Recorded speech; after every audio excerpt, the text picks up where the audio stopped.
Major funding for KPBS Evening Edition has been made possible in part by Anderson Plumbing, Heating and Air, proud to support the mission of KPBS and privileged to serve San Diego clients. Anderson Plumbing, Heating and Air, helping homeowners maintain drain, heating, and cooling systems since 1978. And by the Conrad Prebys Foundation, Darlene Marco Shiley, and by the following.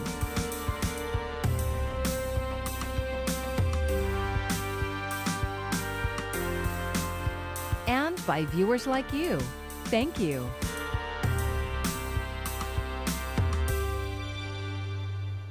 Good evening. It's Tuesday, August 10th. Thank you for joining us. I'm Maya Trabulsi. Despite the ongoing risk of COVID-19, more students in San Diego County returned to in-person classes today. KPBS North County reporter Tanya Thorne talked to some Escondido Union High School students about how they feel being back on campus. Staff, parents, and students arrived at Escondido High School today for the first day of classes. Jaslyn Mendez is a senior this year. I'm hoping that we can all just go back to sports and school and having just a normal teenage life for my last year here. She has played volleyball since her freshman year and is eager to play again. Super excited. I'm so ready to go back to everything. Gabriela Pastor is a junior this year. She said COVID doesn't make her as nervous anymore because she got vaccinated. To be honest, COVID is kind of scary, but not as much. But I'm very excited to see my friends and hang out with them, but I don't want to hang out with them so much because I don't want to get COVID. The Escondido Union High School District sent out this Return to Campus guide. It goes over health and safety protocols, COVID screenings and exposure, as well as supportive services for students. Escondido Union High Schools will follow the county's guidelines if any COVID exposures come up. Cesar Perez walked his daughter to school on the first day. I feel happy that she is back. I feel that with online classes, she didn't learn as much. He just hopes students will take the proper precautions and wear their face masks. I think the school will take the proper precautions, and I feel confident that they will know how to handle the situation. And just like that, it's the first day of classes for Escondido Union High School students. And out of all the students and parents that we spoke to today, no one really knew of anyone that made the choice to stay home for online classes. In Escondido, Tanya Thorne, KPBS News. And it was also the first day of school for students in the Grossmont Union High School District. It's been about a year and a half since Monte Vista High School looked like this. Students, teachers, and staff all on campus at the same time. Superintendent Teresa Kemper says all the COVID protocols were tested last year with the hybrid in-person and online learning model. And now the focus is on getting the kids back on track. Seeing those students face to face, eyes looking at each other, building the trust and comfort and support. And then with that as a basis, then we can provide all of the academic and social emotional needs that the students have in order to be successful. And district officials say about 60 families out of 20,000 students decided not to return to campus. They have enrolled in independent learning, which means they'll do their schoolwork from home and check in with a teacher once a week. Masks are required in California schools, but some other states are banning them. Coming up on Evening Edition, why some teachers are willing to risk their paychecks to defy state orders. Responding to doctor doubt over a video, San Diego County Sheriff's officials have released details about a deputy fainting during a vehicle search. But KPBS's Amitha Sharma says they left out any medical findings verifying their controversial contention that he overdosed on fentanyl because of exposure to the drug. An incident report shows that Deputy Trainee David 5A passed out after he bent down and his unmasked face neared an area where he had just tested narcotics, including fentanyl. The Sheriff's Department also made public lab results confirming that the drug fentanyl was found during the search and the call for service that led to the search. But missing was a medical diagnosis that 5A, who was hospitalized after fainting, actually overdosed on fentanyl.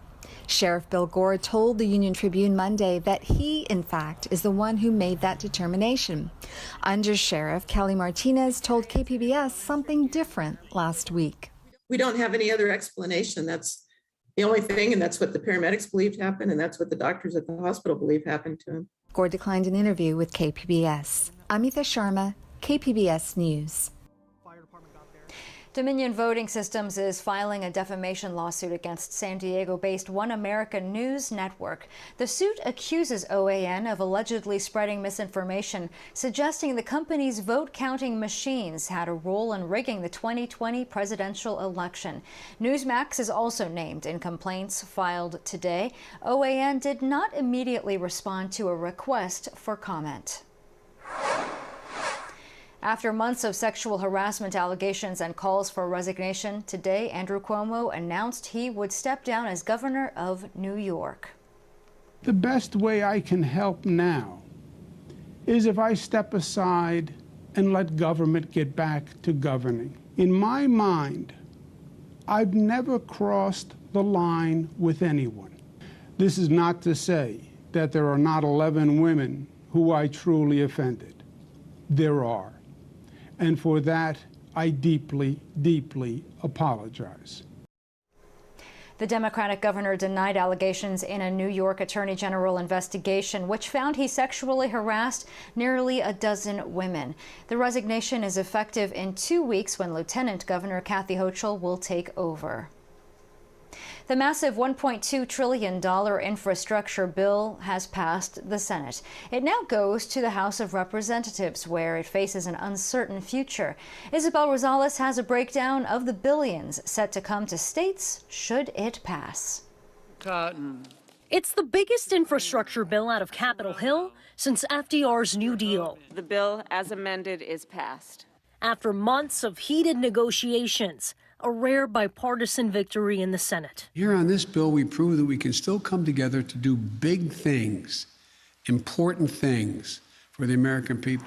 The $1.2 trillion bill aims to send billions of dollars to states for crucial improvements. The American people will now see the most robust injection of funds into infrastructure in decades. Things like roads, bridges, transportation, and broadband internet. But before the bill goes to the president's desk, it needs to pass the House.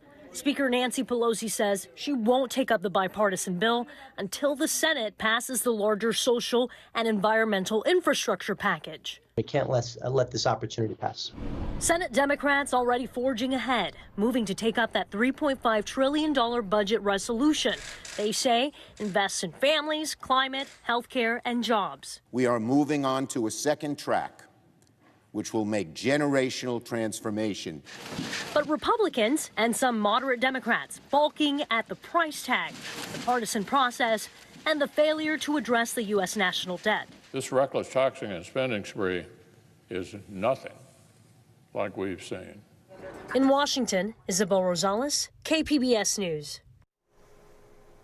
Local contractors say they're not being given an equal opportunity to be involved in Chula Vista's billion-dollar Bayfront development. KPBS reporter Alexandra Rangel has more on the Latin Business Association advocating for minority contractors. We have the resources, we have the mentors, we have everything they're asking for. So why not give your community the opportunity to work on these type of projects? A&G Cleaning is one of the 50 local contract companies asking to be included in the Chula Vista Bayfront project. The redevelopment will completely transform the Bayfront into a hotel convention center that includes commercial space and public amenities. The billion-dollar project, approved by the Port of San Diego and the City of Chula Vista, is expected to bring 30,000 jobs, and 10,000 of those jobs are construction jobs, according to the Port of San Diego's project summary. Ruben Guerra is the chairman of the Latin Business Association. He says local Latino businesses aren't being given equal opportunity for employment. The developers from Texas, right? So that's one negative. But even if you're from outside, you still got to include the community where you're building. Guerra says it's not just Latinos they're representing, but all minority contractors. He says he's tried to sit with the mayor of Chula Vista to discuss an equal opportunity plan, but there's been no follow-through. He's hoping that will change as the project has already begun its initial phase. They come to their senses and say, hey, let's sit down and talk about an agreement that we could come to include all the contractors locally, the minority contractors, the women-owned business, the veteran. We are a local and women-owned company, and we're really looking for more contracts. Alexa Vasquez has been working with A&G Cleaning for 4 years. She says they've reached out multiple times to project developers for contract opportunities, but have not received a response. Having this type of projects developed during COVID and not being asked to come work here, it's really insulting for our companies. It's disappointing. We don't want a handout. We call it a hand up. Just open the door and let us do the job. We can do it. We reached out to the Port of San Diego for comment. They said only a general contractor has been selected so far for the project, and all other contracts have not been awarded. Alexandra Rangel, KPBS News. 1 month ago today, the city of San Diego lost one of its most beloved residents when Father Joe Carroll died at the age of 80. KPBS reporter John Carroll, of no relation, says those who worked with him knew him well and loved him deeply, gathered today to share memories of a priest that did so much for so many. Then sings my soul, my Savior God to thee. Father Joe Carroll meant a lot to a lot of people. He always treated me with respect, and he always inspired me to keep going. That pretty well sums up what a lot of people who knew Father Joe shared about him today. Mark Kalei Mamahu was once without a home, but he found Father Joe Carroll and his village, and like many here, he says the beloved Roman Catholic priest saved his life. That priest served 3 different parishes in San Diego before his fellow priests voted for him to take over what was then the St. Vincent de Paul Society. He went from a $100,000 a year program that served peanut butter sandwiches, not even peanut butter and jelly sandwiches, to a $40 million operation that is more than 3 meals in a cot. It's a true operation to bring people to a whole healthy level of living. He has done great things for me in my life. He has changed my life. A video provided stories from a few of the people whose lives were changed by Father Joe. He didn't call us homeless people. He called us neighbors. He really saved my life.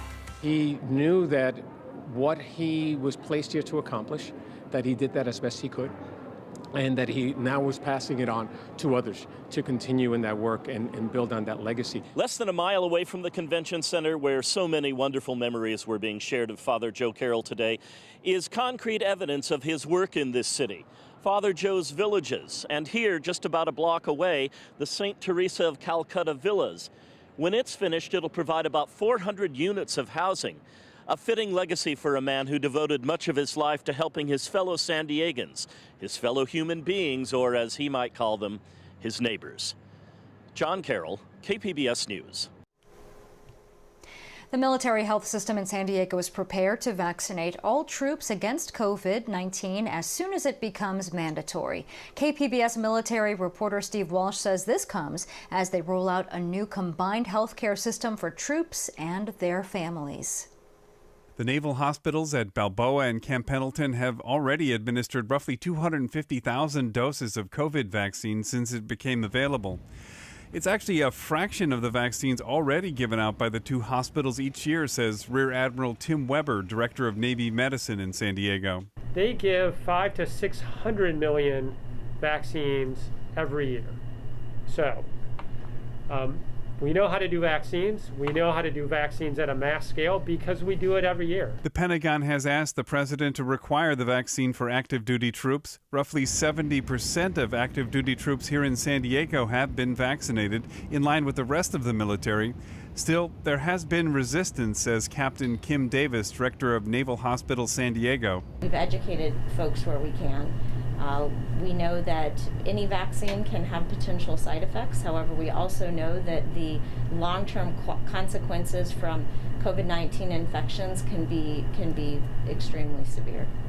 Defense Health Agency Director Lieutenant General Ronald Place was in San Diego to unveil a new combined medical marketplace for troops, retirees, and their families. The knowledge that we have, the data that we look at, are really overwhelmingly positive. These vaccines are amongst the most effective vaccines we've ever seen, with a safety profile amongst the most safe vaccines that we've ever seen. And that's the message that we'll continue to bring forward. Part of a nationwide consolidation of military medicine, plans were put on hold for a year while they grappled with the pandemic. The new system is supposed to allow local military patients to move between the military hospitals and their clinics, as well as the VA and private doctors, to form a more cohesive system. Steve Walsh, KPBS News. Firefighters are still working to contain California's largest wildfire ever. The Dixie fire in the northern Sierra Nevada is 25% contained in nearly 500,000 acres. Hot, dry weather could return in the next few days, making the forest lands more combustible. Nearly 900 homes and other buildings have been destroyed, including the small town of Greenville. The community of Paradise is stepping in to provide Dixie fire victims with all the resources that they may need. The town was devastated by the Camp Fire back in 2018. A survivor of that fire organized this resource center to help people looking for contact information for a counselor, as well as items like clothing and water. A lot of help during the Camp Fire in 2018, so all we can do is pay it forward and help others that are in need. A lot of folks don't know if they're going back to a home yet, and not knowing is the hardest part to get through. Because many Dixie fire victims are camping, the biggest needs are tents, pillows, blankets, and air mattresses.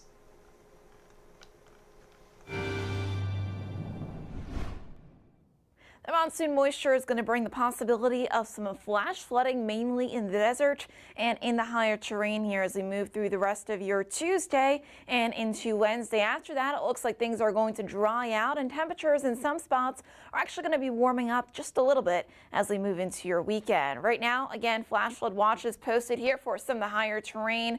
And again, these last through Wednesday evening. For tonight, you can see a couple storms from Bregel Springs to Mount Laguna into perhaps even El Cajon. Temperatures generally staying in the mid to upper 60s here from Oceanside to Escondido down towards San Diego. Most of this moisture is likely not going to make it all the way to the coast.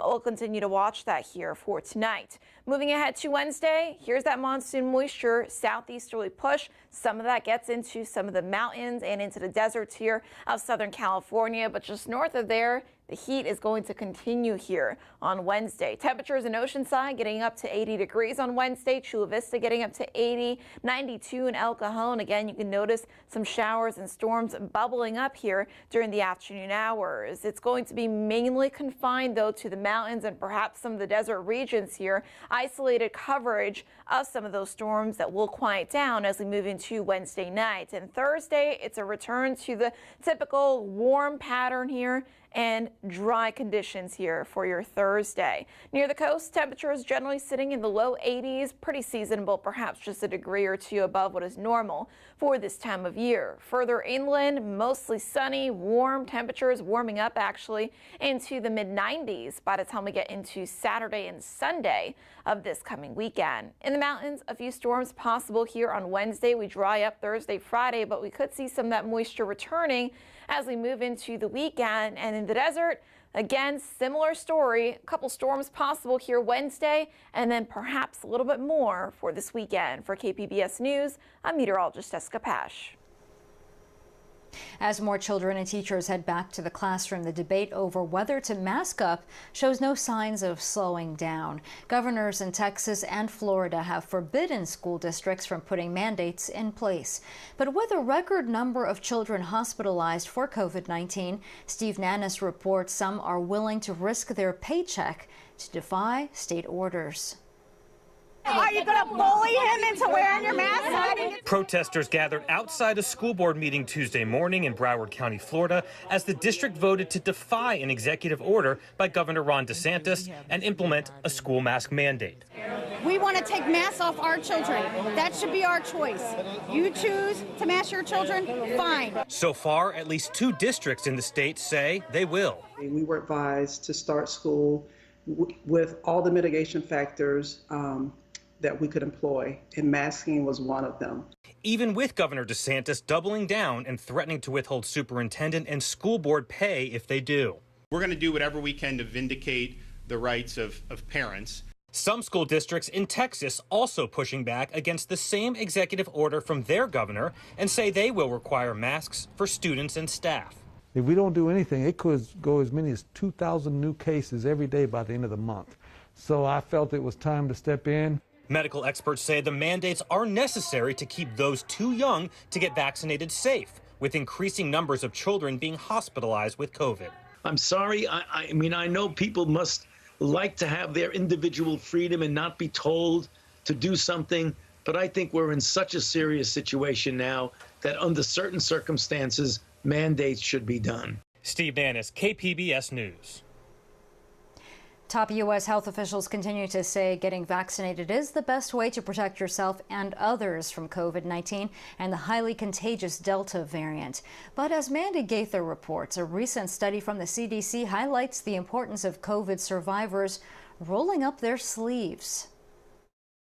It's not a new recommendation. For months, top U.S. health officials have advised everyone who's eligible to get fully vaccinated from COVID-19. Partial data from the CDC now suggests that more than 99.99% of fully vaccinated people have not had a severe breakthrough case. I think all of us would want the vaccination numbers to be a lot higher in the sense that we know we need a lot more community immunity. In a June Gallup survey, one of the reasons Americans cite for not wanting the vaccine is the belief that they're protected because they already had COVID-19. Having been previously infected is not going to give you the same level of protection as being fully vaccinated. A new study by the CDC suggests those who got COVID-19 in 2020 and didn't get vaccinated were more than twice as likely to be reinfected in May or June of 2021 compared with people who contracted the virus but were later fully vaccinated. My advice to everybody who's been previously infected is that you need to get vaccinated because you're going to see a lot more breakthrough infections. The evidence on this is actually pretty clear. You're going to get a lot more infections if you're not vaccinated than if you are. It's still unclear how long natural immunity lasts in those who have recovered from COVID-19, but the CDC says there's no minimum time to wait between recovery and getting vaccinated. For Health Minute, I'm Mandy Gaither. San Francisco is enjoying a new international tourism boom, but it's not because of sightseeing. Instead, people are coming into the airport from all over the world to get the COVID vaccine. Luz Pena has the story. It's the trend that's bringing hundreds to San Francisco International Airport. Forget about the Golden Gate Bridge and Fisherman's Wharf. This is the main attraction. Because it's hard to get a vaccine in the Philippines, so it's easier to just come here and you're hitting 2 birds at a time. Roxanne Tan couldn't get vaccinated in her home country, so she traveled over 15 hours to land here and walked into a CVS and got vaccinated. Another popular option is the SFO Vaccine Clinic, where tourists are getting the Johnson & Johnson vaccine Monday to Friday. 80% of those new appointments are actually non-U.S. citizens. Since May, SFO has given over 1,000 vaccines to tourists from 58 countries. They say the majority are coming from Taiwan and Mexico. Because in Mexico, there are no plans. In Mexico, they are very slow. As the Delta variant spreads across the globe, SFO has now turned into an unexpected vaccination hotspot. It allows these Johnson & Johnson doses to go to good use. It allows them to not go to waste. Travel agent Edward Su has gotten multiple calls inquiring about the vaccine and says the travel price tag is high, but worth it as COVID cases are spiking in many of these countries. It may cost them only about $4,000 to $5,000. That is the most. SFO is hoping free accessible vaccines will also help boost the economy. But Sue says one dose is not enough time. It's not. Because, be honestly, only the hotel maybe take some advantage on it. The airline maybe take some advantage on it. Besides that, people not joining the tour because they just want to take the vaccine and then they go. But the word is spreading fast. Do you know anybody else that's doing this? Yeah, my friend went here with me to get a vaccine as well, but she went back to Philippines. And everyone aged 12 and up may be eligible for a vaccine. You can find more information on our website, kpbs.org, and click on the vaccines link right on our homepage. San Diego County has just updated its COVID-19 dashboard. More than 1,400 cases were reported, along with 4 deaths and 51 hospitalizations. Here's another look at more of our top stories today. Thousands of students at 2 local high school districts returned to class in person today. The Escondido Union High School District sent out a return to campus guide going over health and safety protocols, COVID screenings, and exposure, as well as supportive services for students. Grossmont Union High School District also went back to full in-person learning today. And a celebration of life for Father Joe Carroll was held at the San Diego Convention Center. Known simply as Father Joe, the Catholic priest's decades of work for people experiencing homelessness made him a San Diego icon. He died 1 month ago at the age of 80 following a battle with diabetes. You can find tonight's stories on our website, kpbs.org. Thanks for joining us. I'm Maya Trabulsi. I hope you have a great evening. Major funding for KPBS Evening Edition has been made possible in part by Anderson Plumbing, Heating and Air, proud to support the mission of KPBS and privileged to serve San Diego clients. Anderson Plumbing, Heating and Air, helping homeowners maintain drain, heating, and cooling systems since 1978. And by the Conrad Prebys Foundation, Darlene Marco Shiley, and by the following.